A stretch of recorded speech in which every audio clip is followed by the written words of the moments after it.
네, 오늘 민수기 36장은 이 민수기를 마무리하는 마지막 장인데요. 그 내용은 결혼한 여자가 땅을 유산으로 받는 문제를 다루고 있습니다. 오늘 말씀 비롯해서 이 민수기 전체를 보면요, 이 땅 문제가 대단히 중요하게 나옵니다. 어떻게 보면 민수기 전체를 관통하는 주제가 이 땅이라고 할 수 있습니다. 어디에 땅이 많이 나오냐? 1장 시작부터 10장 10절까지 보면 가나안 땅에 들어가기 위해서는 어떤 준비를 해야 하는지 그 준비 과정이 나옵니다. 그리고 13장 14장 보면 이스라엘 백성들이 하나님 앞에서 돌이킬 수 없는 반역을 저질러서 그 대가가 약속의 땅에 들어가지도 못하고 그 광야에서 그들이 전멸되는 심판의 메시지가 등장합니다. 하지만 21장 앞부분 보면 하나님께서 긍휼을 베풀어 주셔서 이 광야에서 태어난 이 새로운 세대에게 가나안 땅에 들어가는 것을 또 허락해 주시고 약속해 주시는 장면도 나옵니다. 그러다가 민수기 34장부터 오늘 36장까지 이 뒷부분에서는 가나안 땅에 들어갔을 때 이스라엘 백성들이 지켜야 하는 이 땅이나 장소와 관련된 법령들이 등장합니다. 이렇게 민수기 뒷부분에 이런 땅에 관련된 말씀이 나오는 것은 그만큼 이스라엘 백성들이 가나안 땅을 목전에 두고 있고 이제 곧 그곳에 들어갈 수 있고 또 그때가 임박했다는 것을 보여주고 있습니다. 1절, 2절 보시면요, 길앗 자손이 모세와 각 지파 지도자들에게 땅을 분배하고 후손에게 물려주는 일에 대해서 한 가지 문제를 좀 제기하고 있습니다. 기억하시겠지만 이 민수기 27장을 보면 슬로브앗의 딸들이 모세에게 이런 건의를 한 적이 있습니다. 원래 땅은 아들들에게 물려주는 것으로 저희도 알고 있습니다. 하지만 저희처럼 아버지가 죽고 아들 없이 딸들만 남아있을 때 이런 경우에는 어떻게 합니까? 아버지의 유산이 다른 친척에게 돌아가고 막상 아버지의 딸인 우리는 아직 결혼도 하지 못한 상태에서 받을 게 전혀 없다는 그런 부탁과 호소를 하는 장면이 27장에 나옵니다. 아시는 것처럼 이것은 이스라엘만의 독특한 전통과 당시의 율법 때문이었습니다. 그것은 하나님께서 12지파에게 각각 땅을 나누어 주시는데 각 지파가 받은 땅은 계속 그 지파만 소유하고 있어야 했습니다. 이게 대단히 중요합니다. 그래서 다른 지파 출신 남자와 결혼한 딸들에게 만약 자신의 유산, 땅을 주게 되면 지파의 땅이 다른 지파로 넘어가기 때문에 이게 보통 복잡해지지 않을 수 없는 심각한 상황에 이르게 됩니다. 그래서 그것을 막기 위해서 아들들에게만 유산을 주었습니다. 그리고 민수기 27장에서 슬로브앗의 딸들이 전통적인 제도를 따르면 결혼하지 않은 딸들의 생존이 어렵다고 그렇게 이제 이의를 제기했고, 당시에 이제 모세는 그 제안을 받아들여서 그때부터 딸들도 그럼 유산을 받게 하겠다 이렇게 약속을 합니다. 그런데 이제 오늘 말씀은 이렇게 변경된 제도에도 몇 가지 문제가 있을 수 있다고 다시 한번 이제 길앗 자손들이 건의하는 장면이 오늘 민수기 36장입니다. 그 이유는요, 그렇게 해서 딸들이 막상 유산을 받은 다음에 다시 다른 지파의 아들들과 결혼하면 어떻게 합니까?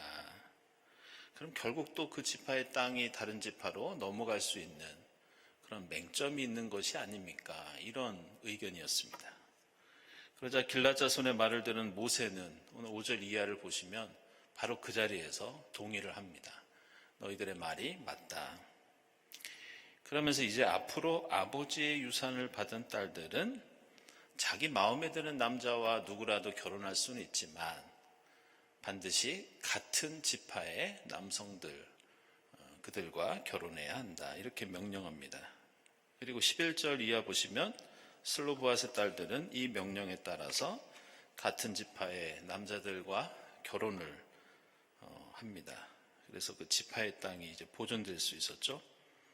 그러면서 마지막 13절 보시면 이 이야기는 여리고 건너편 요단 강가 모압 평지에서 있었던 일이라고 말씀하고 있고, 이것이 가나안 땅에 들어가기 바로 전에 있었던 광야 생활의 마지막 명령과 규례라는 그런 설명과 함께 민수기 전체가 마무리됩니다. 이처럼 오늘 이 36장은 13절밖에 되지 않습니다. 짧은 내용을 담고 있는데요. 오늘 이 36장, 그리고 오늘이 민수기를 마무리하는 날이기 때문에 민수기에서 우리가 생각해야 할 한두 가지 점을 함께 나누고 민수기 강해를 마치겠습니다. 첫째로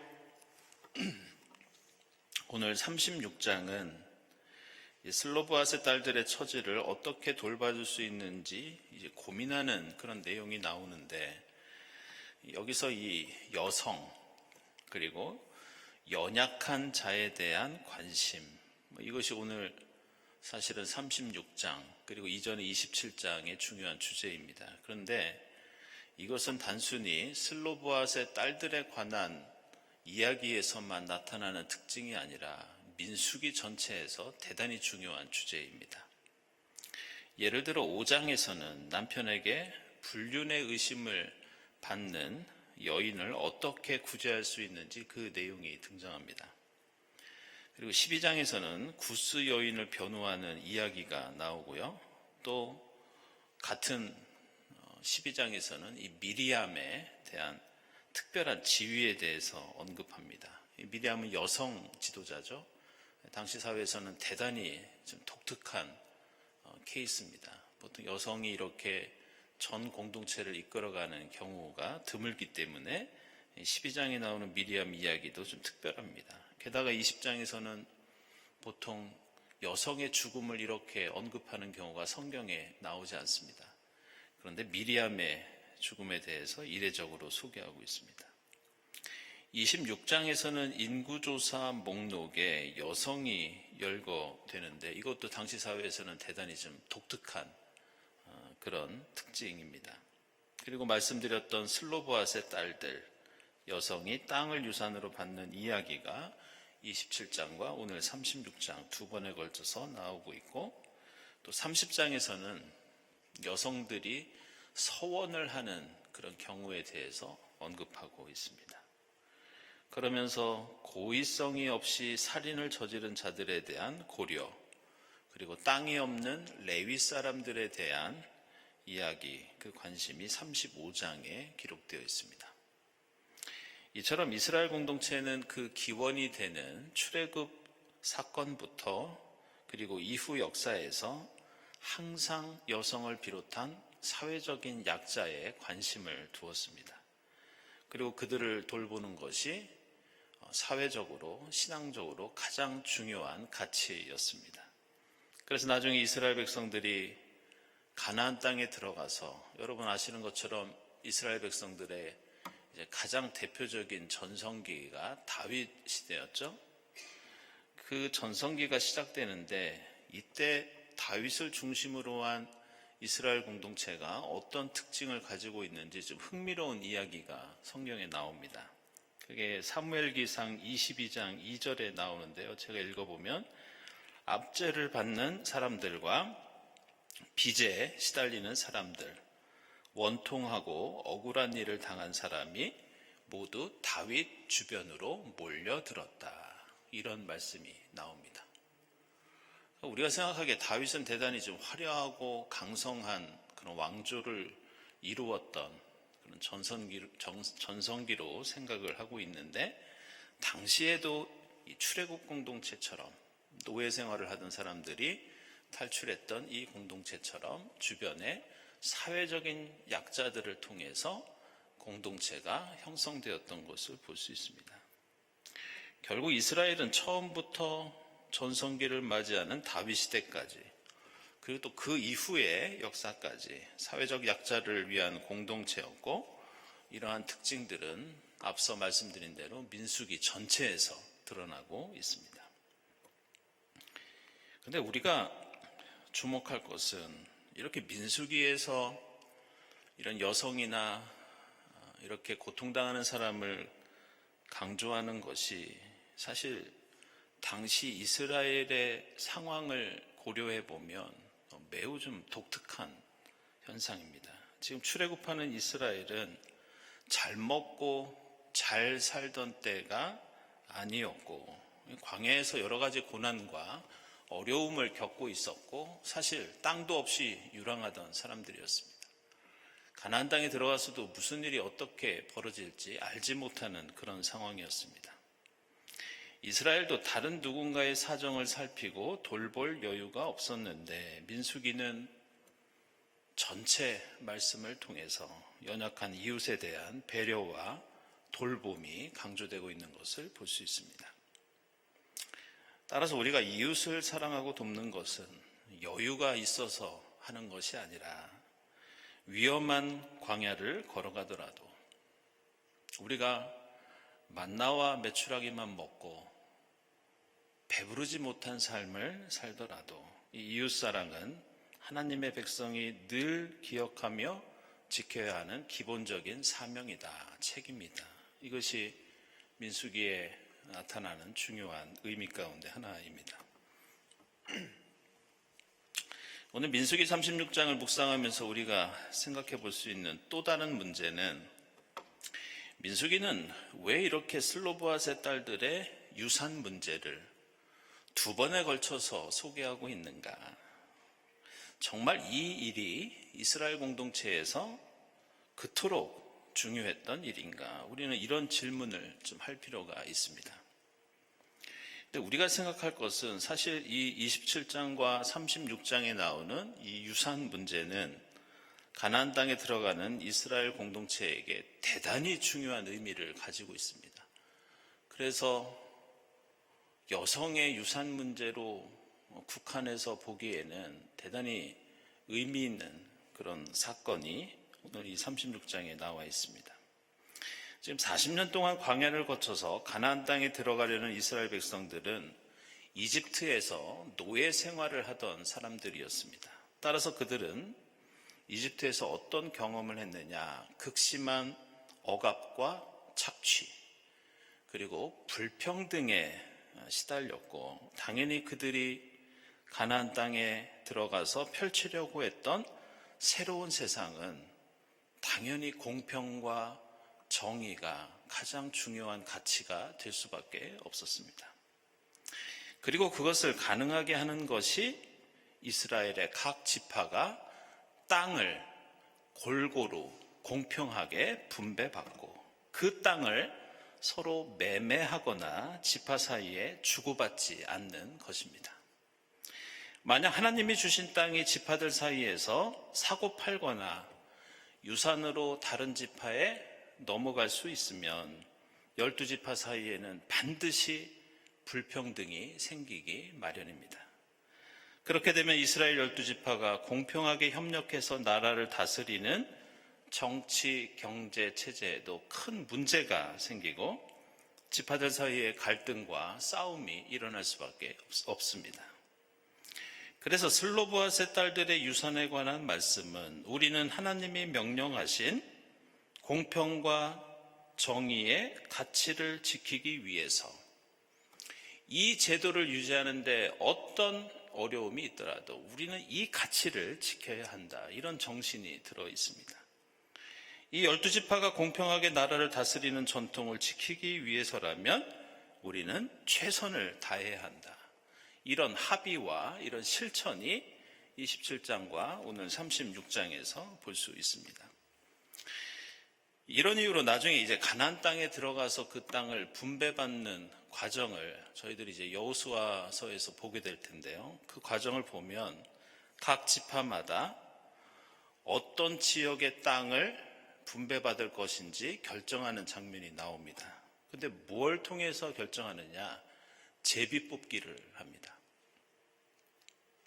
어느 지파가 더 힘이 세냐, 더 중요하냐, 이것이 기준이 아니라 제비 뽑기를 하고, 땅의 크기는 어떻게 정하느냐? 지파의 인구 숫자에 따라서 땅 크기를 정해줍니다. 만약 이렇게 하지 않으면 여호수아 같은 힘이 있는 지도자의 지파는 분명히 좋은 땅을 받을 수 있을 겁니다. 엘르아살 같은 정치 지도자가 속한 지파도 아마 마찬가지일 겁니다. 당시 이 제비뽑기는 단순히 우연에 맡기는 것이 아니라 당시 사회에서는 하나님의 뜻을 물어보는 중요한 방식이 이 제비뽑기였습니다. 공공장소에서 공개적으로 했기 때문에 결과를 의심하거나 그 과정에 대해서 여러 사람들이 이론을 제기할 수 없는 그런 제도였습니다.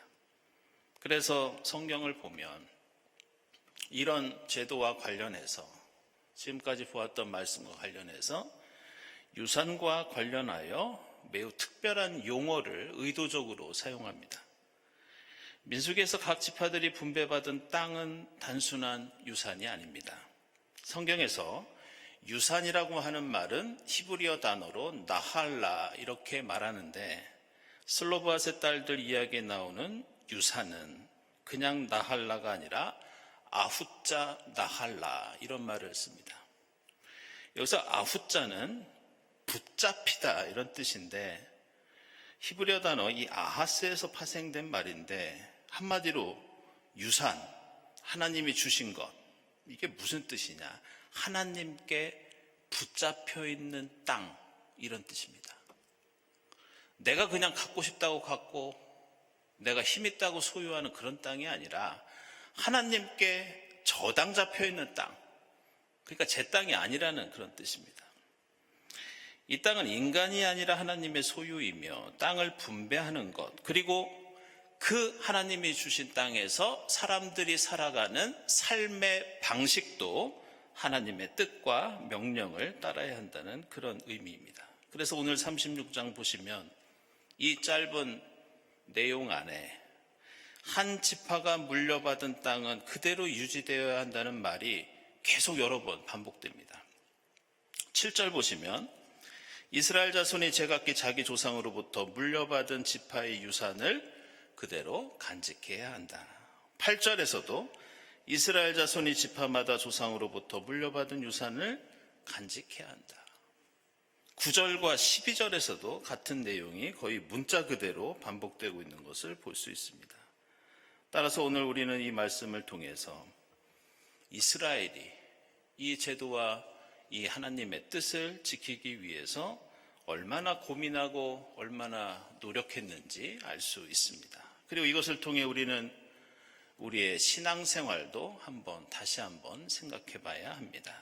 우리는 종종 하나님의 뜻, 하나님의 말씀보다 우리의 현실적인 이익, 우리의 편리, 나의 상식과 판단을 앞세울 때가 있습니다. 그러나 오늘 민수기에서 볼 수 있듯이 비록 땅을 마음대로 매매하고 유산으로 받고 넘기고 하는 것이 더 자유롭고 편리하고 이익이 되는 것처럼 보일지라도 하나님의 뜻을 전제 조건으로 하나님의 말씀을 최우선으로 삼았던 걸 볼 수 있습니다. 따라서 우리 그리스도인의 삶의 전제 조건, 최우선은 무조건 하나님의 말씀과 하나님의 뜻이라는 것을 우리는 잊지 말아야 합니다. 그래서 사랑하라고 말씀하셨으면 우리는 묻지도 말고 따지지도 말고 제발 그냥 사랑해야 합니다.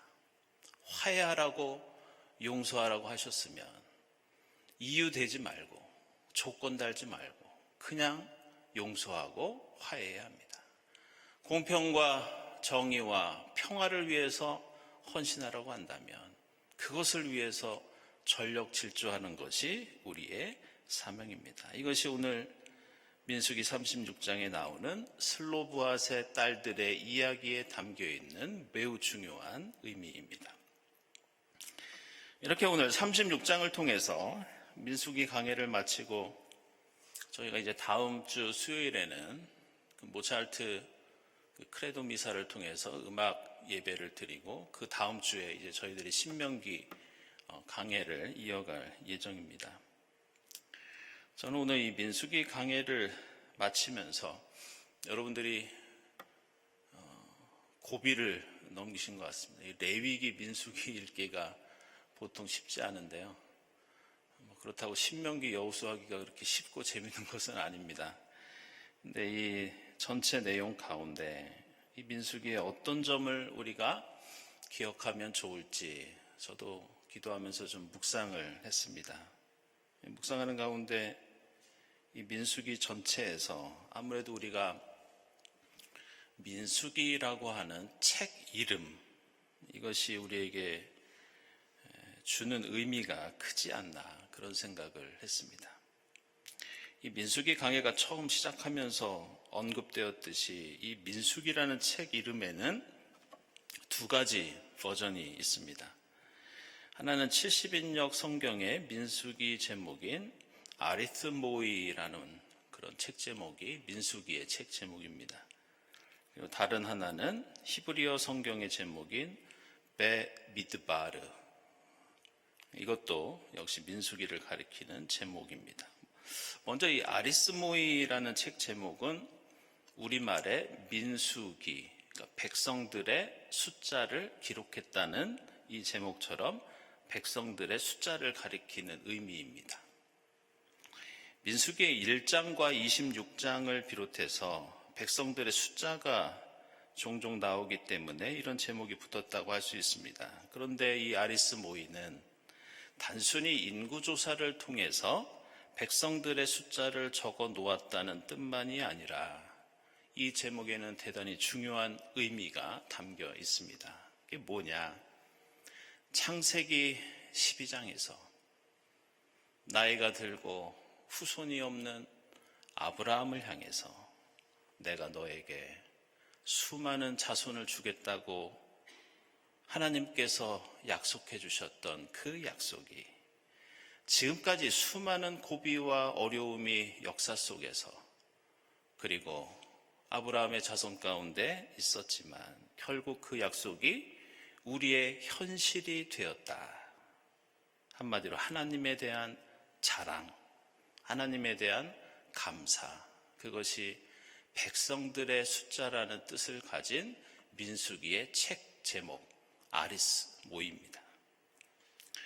민수기 1장과 26장의 1, 2차 인구조사를 비교해 보면 사실 이스라엘 공동체 안에 상당히 큰 고난과 어려움들이 있었지만 그 1, 2차 인구조사 사이에는 인구의 숫자가 크게 달라지지 않았다는 것을 우리는 볼 수 있습니다. 이것은 광야 40년 세월 동안 비록 우리는 많은 잘못을 저질렀지만 하나님께서는 우리를 지켜주셨습니다.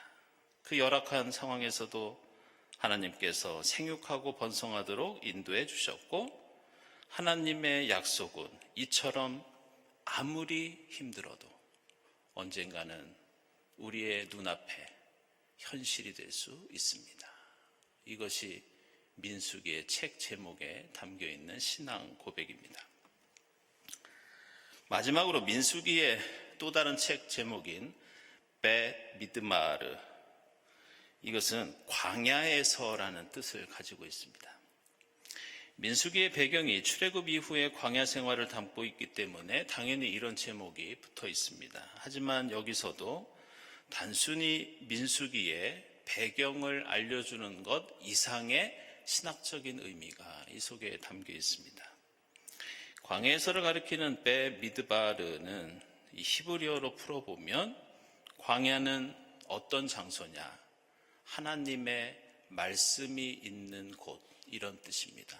왜 그러냐면요, 광야를 뜻하는 미드바르는 말씀을 뜻하는 다바르와 그 어원이 연결되기 때문입니다. 그래서 광야는 지리적으로 그냥 황량한 땅이 아닙니다.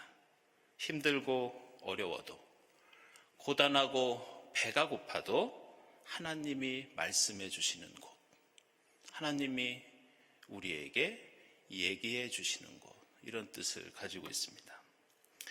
호세아서 2장 14절 이하를 보면 하나님과 말씀을 나누며 동행했던 이 거친 광야를 호세아서는 정말 아름답게 표현합니다. 어떻게 표현하냐? 마치 사랑하는 아내와 남편이 신혼 생활을 했던 시절처럼 그렇게 호세아서는 표현하고 있습니다.